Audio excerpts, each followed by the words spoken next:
오늘 이 시간에는 성령으로 지어져가는 공동체라는 제목으로 말씀을 전하도록 하겠습니다. 2024년 교회표 함께 지어져가는 공동체가 되기 위해서는 말씀으로 지어져가는 공동체가 되어야 합니다. 그리고 또 기도로 지어져가는 공동체가 되어야 합니다. 그리고 오늘 나눌 말씀인 성령으로 지어져가는 공동체가 되어야 합니다. 이 성령으로 지어진 공동체는 무엇을 말하는 것입니까? 이 성령의 도우심을 받아 성령님의 일하심이 보이는 교회가 성령으로 지어진 공동체입니다. 우리의 보이지 않는 한계를 뛰어넘어서 성령께서 역사하신 교회가 바로 성령으로 지어진 공동체입니다. 이 성령의 충만함으로 모든 성도들이 하나님 나라를 향한 뜨거운 열정과 비전을 품고 있는 교회가 성령으로 지어진 공동체입니다. 그 공동체를 구성하고 있는 내가 바로 그 성령의 사람이 될 때 그 공동체는 성령으로 지어져가는 공동체가 되는 겁니다. 그렇다면 그 성령님이 누구인지 우리는 정확하게 알고 또 정확하게 이야기할 수 있어야 합니다. 우리가 받은 이 구원에 대해서 한번 이야기해 보라고 한다면 우리는 대부분 이렇게 말합니다. 예수 그리스도께서 우리의 죄를 사해 주시기 위해서 십자가에 죽으셨다. 이것을 믿음으로 우리가 구원을 받았다. 이렇게 말합니다. 맞는 말입니다. 그러나 여기서 우리가 분명히 알아야 할 것이 있습니다. 그것은 우리가 받은 구원이 이 예수 그리스도만의 사역이 아니라는 것입니다. 이 우리의 구원은 삼위 하나님의 합동 작품입니다. 먼저 성부 하나님께서는 우리의 구원 사건을 계획하셨습니다. 그리고 성자 하나님 예수 그리스도께서는 나를 위해 십자가의 죽으심으로 구원을 이루셨습니다. 그리고 하나가 더 있습니다. 그것은 오늘 우리가 나눌 말씀, 그 성령님께서 그 십자가 구원의 복음을 우리 마음속에 심어 주셔서 우리가 예수 그리스도를 믿게 된 겁니다. 그래서 우리가 구원을 받은 겁니다. 그러므로 우리의 구원은 삼위일체 하나님, 즉 성부, 성자, 성령님의 완벽한 조화 속에서 이루어진 것입니다. 이 삼위 하나님의 한치의 오차도 없는 이 환상적인 동역을 통해서 우리가 구원을 얻게 되었습니다. 정말 놀라운 은혜가 아닐 수 없습니다. 이 성경은 성령님에 대해서 이렇게 소개합니다. 다 함께 요한복음 16절 7절의 말씀을 함께 읽도록 하겠습니다. 그러나 내가 너에게 실상을 말하노니 내가 떠나가는 것이 너에게 유익이라. 내가 떠나가지 아니하면 보혜사가 너에게로 오시지 아니할 것이요 가면 내가 그를 너에게로 보내리니. 아멘. 제자들은 예수님과 헤어지는 것이 너무 슬펐습니다. 그러나 예수님은 그렇지 않다. 내가 떠나가는 것이 너희의 유익이라고 말씀하시면서 그 대신 이 보혜사를 너에게 보내신다고 말씀하셨습니다. 그러니까 성육신 하신 예수님께서는 이 땅에서 3차원적인 공간에서 육체로 사셨습니다. 그러나 시간과 공간의 제약 가운데 한 번에 한 군데밖에 계시지 못하였고 하루에 만날 수 있는 사람들도 제한되어 있었습니다. 그러나 성령님은 그렇지 않습니다. 영이신 그분은 시간과 공간을 초월하십니다. 그러면서 성령을 예수님께서 어떻게 설명하고 계십니까? 보혜사라고 지금 말씀하고 있습니다. 이 보혜사라는 뜻은 도울 보, 은혜해, 스승사. 다시 풀어서 얘기하면 은혜로 돕는 스승이라는 뜻입니다. 이것이 바로 보혜사라는 뜻이죠. 그러니까 보혜사는 마치 옆에서 함께 동행하면서 우리를 늘 돕는 분입니다. 혹시 영국의 그 프리미어 축구를 보신 적 있으십니까? 저는 개인적으로 이 손흥민 선수가 거기 영국 프리미어리그에서 맹활약하고 있기 때문에 아주 관심을 가지고 제가 보고 있습니다. 특히 그 경기를 볼 때 또 다른 관전 포인트가 하나 있습니다. 그것은 바로 이 손흥민 선수가 속한 그 팀의 감독의 모습입니다. 지금은 이제 감독이 바뀌었지만 바로 전 감독이 누구냐면 안토니오 콘테라는 감독입니다. 이분은 이제 이탈리아 출신이어서 그런지 모르겠지만 얼마나 열정적으로 경기 내내 팀을 지도하는지 모릅니다. 전 후반 90분을 똑같이 선수들과 함께 뛰면서 서가지고 계속 선수들에게 지시하고 때로는 뭐 화도 냈다가 또 박수도 치고 격려하면서 함께 경기를 해나갑니다. 그리고 무엇보다 특별히 골을 넣었을 때 그 감독의 막 열정적인 이 셀레브레이션은 보는 사람에게 큰 아주 즐거움을 줍니다. 이 성경에서 말하는 이 보혜사가 바로 이와 같습니다. 감독은 선수 대신 운동을 대신 운동장을 띄워주지 않습니다. 그러나 이 감독은 훈련할 때, 또 경기를 할 때 1분 1초도 선수 곁을 떠나지 않습니다. 그리고 함께 땀 흘리고 박수치고 격려하면서 지도하고 가르칩니다. 그리고 잘못했을 때도 따끔하게 잘못을 지적하고 고치라고 말합니다. 그러니까 아무리 훌륭한 선수를 할지라도 이 감독의 지도력 안에 있을 때 안전합니다. 그리고 감독으로 인해서 변화하고 성장하게 됩니다. 바로 이런 역할이 바로 보혜사 성령입니다. 그러니까 우리가 지금 이렇게 신앙생활을 할 수 있는 것은 내 스스로 혼자 잘해서 이 자리에 온 것이 아닙니다. 내가 잘나서 이 정도의 신앙생활을 하고 있다면 큰 착각입니다. 우리가 예수 그리스도를 믿음으로 말미암아 우리 속에 이 내주하시는 성령께서 지금까지 우리와 함께 하시면서 때로는 격려하고 때로는 위로해 주시고 때로는 책망하셔서 우리를 인도하셨기 때문에 우리가 지금 이런 은혜 안에서 신앙생활하면서 살아가고 있는 겁니다. 오늘도 이 새벽에 여러분께서 나오신 것이 여러분의 의지도 있겠지만 궁극적으로는 성령님께서 오늘 이 새벽에 나올 수 있도록 마음을 주셨기 때문에 여러분이 이 자리에 나오신 것입니다. 한편으로 이 보혜사 성령님에 대해 어떤 분들은 이렇게 오해하고 있습니다. 성령을 어떤 에너지나 기 정도로 생각합니다. 그리고 어느 특정한 기도 같은 곳에서는 열광적으로 찬양하고 기도해야만 성령을 받는 것으로 착각하기도 합니다. 그러나 여러분 그렇지 않습니다. 성령은 우리 안에 이미 영으로 계십니다. 그리고 무엇보다 성령은 인격적인 분이십니다. 물론 성령님 때로는 불처럼 바람처럼 뜨겁게 임하십니다. 그러나 인격적이시기 때문에 그 안에 질서가 있고 균형이 있습니다. 평안함이 있고 경건함이 있습니다. 그래서 우리가 성령을 온전히 경험하게 되면 우리의 인격이 변화되게 됩니다. 이 성령의 열매들이 맺어지게 됩니다. 요한복음 14장 16절의 말씀 함께 읽도록 하겠습니다. 내가 아버지께 구하겠으니 그가 또 다른 보혜사를 너에게 주사 영원토록 너희와 함께 있게 하리니. 아멘. 성령님은 우리를 떠나지 않는 인격체이십니다. 우리와 아무리 가까운 사람들도 우리와 늘 함께 있을 수가 없습니다. 아무리 사랑한 사람도 언젠가는 다 떠나가게 됩니다. 그러나 이 성령님은 우리 곁에서 떠나지 않습니다. 구약시대에도 성령께서 하나님의 백성들과 함께 계셨습니다. 그런데 사람들이 죄를 지거나 하나님을 진노케 하면 성령님은 그곳을 떠나셨습니다. 우리는 구약의 역사 가운데 이런 성령님의 임재가 사라지는 모습을 많이 목격했습니다. 그러나 예수님을 믿음으로 우리 안에 거하시는 성령님은 영원히 떠나지 않으십니다. 우리와 영원히 함께 하십니다. 사실 우리의 거룩하지 않는 모습, 이 죄 많은 모습만 보면 성령님은 떠나도 벌써 우리를 떠나셨어야 합니다. 그런데 여러분 그렇지 않습니다. 왜냐하면 성령님이 내 안에 임재하고 계신 이유가 우리의 의가 아니기 때문입니다. 성령님이 우리 가운데 오신 것은 예수님의 그 십자가의 의에 근거해서 우리 가운데 오셨기 때문입니다. 그래서 우리를 떠나지 않으시고 우리와 늘 함께 하십니다. 왜 그렇습니까? 성령님은 우리 속에 계시면서 우리와 교제하길 원하시기 때문입니다. 우리를 떠나지 않고 늘 함께 하시는 성령께서 우리와 깊은 이 사랑의 사귐 관계로 나아가기를 원하시기 때문입니다. 그런데 우리는 이 성령 하나님과의 교제보다는 늘 다른 것에 눈을 돌릴 때가 많이 있습니다. 성령님과 교제하기보다는 어떤 성령님을 통한 어떤 능력을 받기를 원합니다. 성령님과 교제하기보다는 우리에게 있는 여러 가지 문제를 해결한 받기를 원합니다. 그러나 성령님께서 원하시는 것은 우리와의 친밀한 관계입니다. 친밀한 관계가 되었을 때 능력도 받고 문제도 해결을 받는 겁니다. 그런데 우리는 자꾸 이 순서를 뒤집으려고 합니다.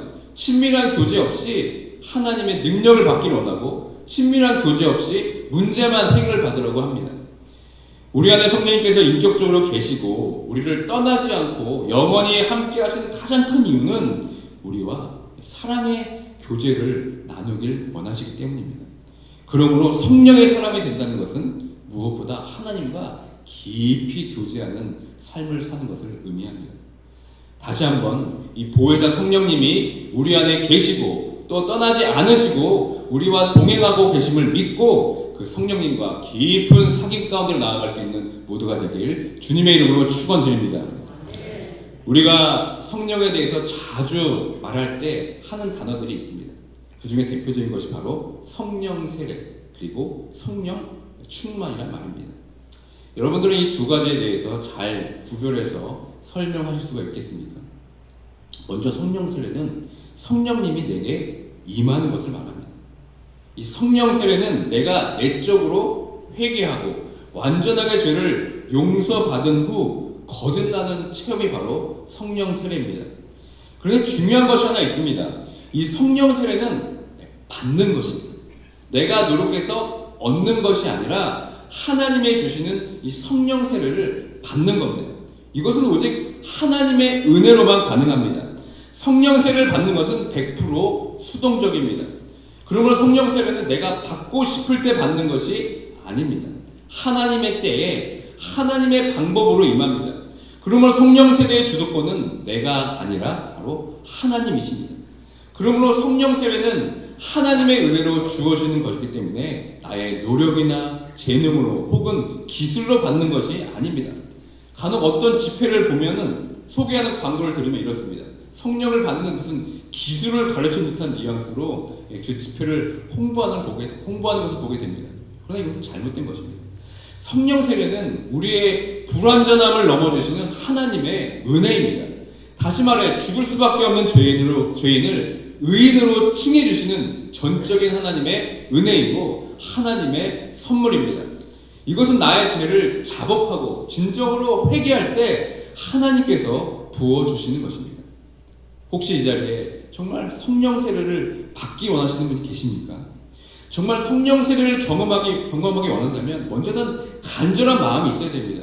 그리고 동시에 겸손하고 정직해야 합니다. 그리고 나의 죄를 철저하게 자복하고 가난한 마음으로 간절히 기다릴 때 하나님께서 은혜로 부어주시는 것이 바로 성령 세례입니다. 이 성령 세례는 우리가 하나님의 자녀, 거룩한 백성이 되어서 세상과 구별되는 사건입니다.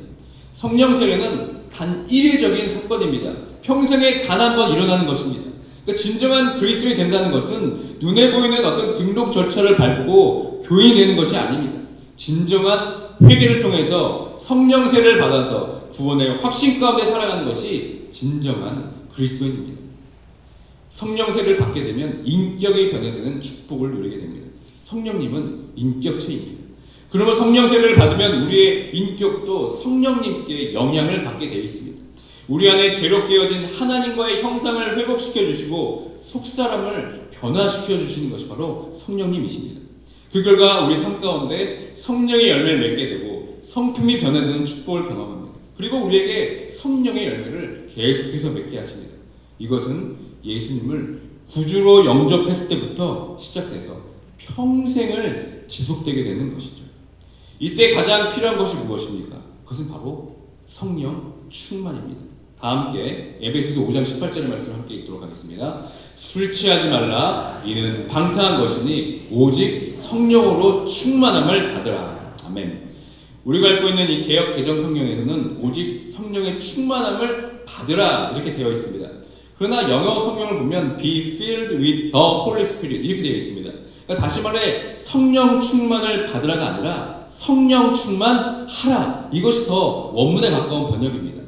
그러니까 성령 세례는 하나님이 부어주시는 것이므로 우리가 받으면 됩니다. 그러나 성령 충만은 우리의 의지적인 결단이 필요합니다. 성령 세례가 이례적인 것이라면 성령 충만은 내가 의지적인 결단을 통해서 계속해서 끊임없이 성령님께 나를 활짝 열어드리는 것입니다. 요한계시록 3장 20절의 말씀입니다. 함께 읽겠습니다. 볼지어다 내가 문 밖에 서서 두드리노니 누구든지 내 음성을 듣고 문을 열면 내가 그에게로 들어가 그와 더불어 먹고 그는 나와 더불어 먹으리라. 아멘. 성령님은 인격자이십니다. 우리가 우리의 마음을 꽁꽁 잠그고 있으면 그 문을 억지로 열고 들어오지 않습니다. 문을 막 부수고 들어오지 않습니다. 우리가 성령님께 순종하기로 결단하고 그 문을 열어드릴 때 비로소 들어와서 우리와 함께 교제하십니다. 이런 성령의 충만을 받게 되면 우리는 성령의 지배를 받는 겁니다. 성령께서 우리를 온전히 다스리시고 인도하십니다.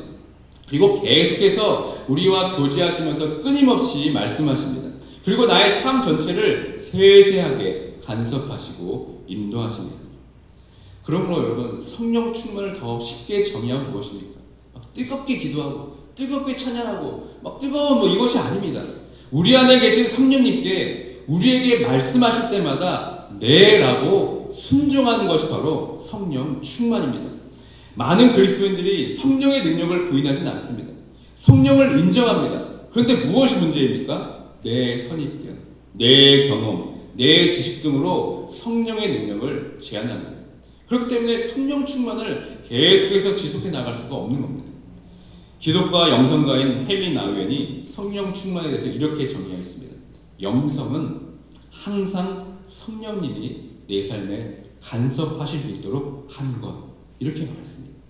그러니까 나의 계획과 생각에 있어도 성령님이 다르게 말씀하시면 재빨리 바꿀 수 있어야 합니다.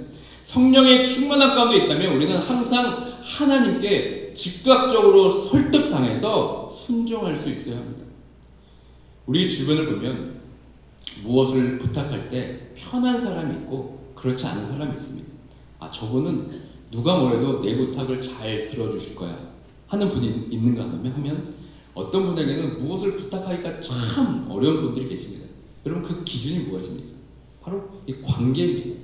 나와 편안한 관계라면 우리는 쉽게 부탁하고 또 쉽게 그 요청을 받아들입니다. 그러나 관계가 나쁘면 그렇게 못합니다. 마찬가지입니다. 우리가 성령 충만하다면 하나님과의 친밀한 관계 속에 있다는 것입니다. 하나님께서 우리에게 말씀하실 때 부담 없이 부탁할 수 있는 사람이 바로 성령 충만한 사람입니다. 아무리 바쁘고 힘들어도 주님께서 부탁하신 일이라면 그 일을 기쁨과 감사로 흔쾌히 맡아서 할 수 있어야 됩니다. 그것이 바로 성령 충만한 사람입니다. 그렇다면 이 성령 충만을 위해서 의지적인 결단도 없고 성령님께 나를 활짝 열어드리지 못한다면 우리는 어떻게 되겠습니까? 여기서 제가 문제를 하나 드리겠습니다. 성령 충만함의 이 반대말이 무엇일까요? 성령 안 충만일까요? 이 성령 충만의 반대는 성령의 소멸입니다. 데살로니가 전서 5장 10절 말씀 함께 읽도록 하겠습니다. 성령을 소멸하지 말며. 성령 충만이 우리의 어떤 의지적인 선택이듯이 성령 소멸도 우리의 선택입니다. 성령을 소멸하지 말며 이 원의 뜻에 비춰보면 성령의 불을 끄지 말라라는 뜻입니다. 이 말은 우리에게 이미 성령의 불이 있다는 것을 전제로 합니다. 그런데 이미 성령세를 받은 사람도 자칫 잘못하면 성령의 불을 꺼지게 할 수 있다는 말씀입니다. 그런데 여러분, 여기서 착각하면 안 됩니다. 소멸의 대상은 성령님 자체가 아닙니다. 성령님이 주시는 그 감동의 불씨라는 점입니다. 성령 충만은 성령님께서 우리에게 명령하실 때 예라고 순종하는 것이라고 말씀드렸습니다. 그렇다면 성령의 소멸은 무엇입니까? 그것은 우리 안에 있는 성령의 인도하심에 자꾸 아니요라고 거절하는 겁니다. 성령님이 내 삶의 영역에 들어오시려고 할 때 그것을 막고 몰아내는 겁니다. 그럴 때마다 이 성령의 불이 꺼지고 성령이 소멸하게 되는 겁니다. 한번 우리 안에 들어오신 성령님은 늘 우리와 함께 계십니다. 그런데 자꾸 성령의 음성을 거절하는 신념 가운데 있다면 우리 안에 있는 성령님이 슬퍼하시고 근심하십니다. 그러니까 성령께서 슬퍼하시고 근심하시는데 과연 내가 기뻐할 수 있겠습니까? 성령께서 행복하지 않는데 내가 행복할 수 있겠습니까? 또 내 안에 계신 이 성령의 불을 꺼지게 하는 것이 있습니다. 그것은 바로 죄입니다. 이 죄의 문제가 있을 때 성령이 소멸됩니다. 다윗 왕과 밧세바의 얘기를 너무 우리 잘 압니다. 밧세바와 가늠한 다윗은 그것을 감추기 위해서 그의 남편 우리아를 일부러 전쟁터 맨 앞에 나가게 해서 죽게 했습니다. 하나님이 다윗의 죄를 아주 무겁게 책망했습니다.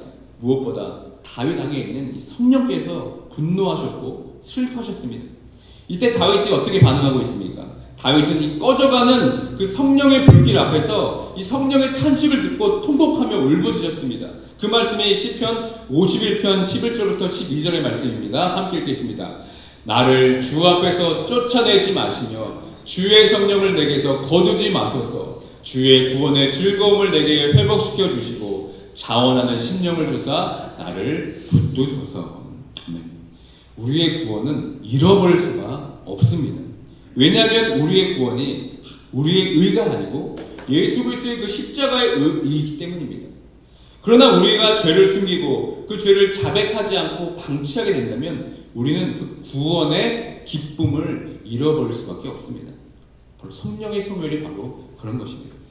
그러므로 영적인 기쁨과 생기를 잃어버리기 전에 우리는 빨리 죄를 회개할 수 있어야 됩니다.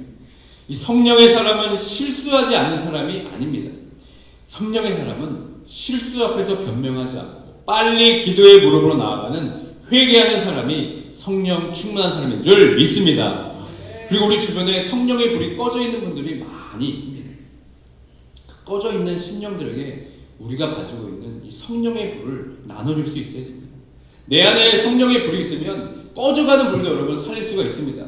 또한 성령의 불이 내 안에 활활 타오르고 있다면 그 성령의 불로 세상의 만연한 죄도 우리가 태울 수 있습니다. 그리고 성령의 불검으로 말씀을 선포하며 전도하며 선교하게 됩니다. 이것이 바로 성령 충만한 삶의 증거입니다. 그런 성령의 충만한 사람들이 모인 교회가 바로 성령으로 지어져가는 공동체입니다. 이 공동체의 성령의 충만함으로 나도 살고 남도 살릴 수 있는 겁니다. 그럴 때 다시 한번 우리에게 새로운 영적인 부흥을 맛보게 될 것입니다. 다시 시작할 수 있는 새로운 힘을 얻게 될 줄 믿습니다. 말씀을 맺습니다. 우리가 예수 그리스도를 믿음으로 우리는 성령 세례를 받게 되었습니다. 내 힘도 아니고 내 공로도 아니고 내 의도 아닌 오직 하나님의 은혜로 인해서 우리는 성령의 인치심을 받았습니다. 그리고 그것으로 멈추는 것이 아니라 우리는 성령의 충만함으로 나아가는 삶이 바로 그리스도인의 삶입니다. 우리 안에 이미 성령이 함께하고 계십니다. 그 성령이 우리 삶을 인도하고 지금 계십니다. 우리는 그 음성에 순종하고 내 자신을 온전히 내어드릴 때 우리는 성령의 사람으로 변화되게 될 줄 믿습니다. 우리와 함께 하시는 성령님, 우리와 동행하시는 성령님을 매 순간 예배하고 성령의 음성을 쫓아 살아감을 통하여서 성령을 소멸하는 삶이 아니라 성령의 충만함으로 나아가는 내 자신과 또 내 가정과 성령으로 지어져가는 한인 제일장로교회가 되길 주님의 이름으로 축원드립니다. 아멘. 이 시간 말씀을 기억하면서 우리가 기도하기, 찬양하기 원합니다. 살아계신 성령님, 성령의 충만함을 사모하면서 함께 찬양하며 나아가도록 하겠습니다.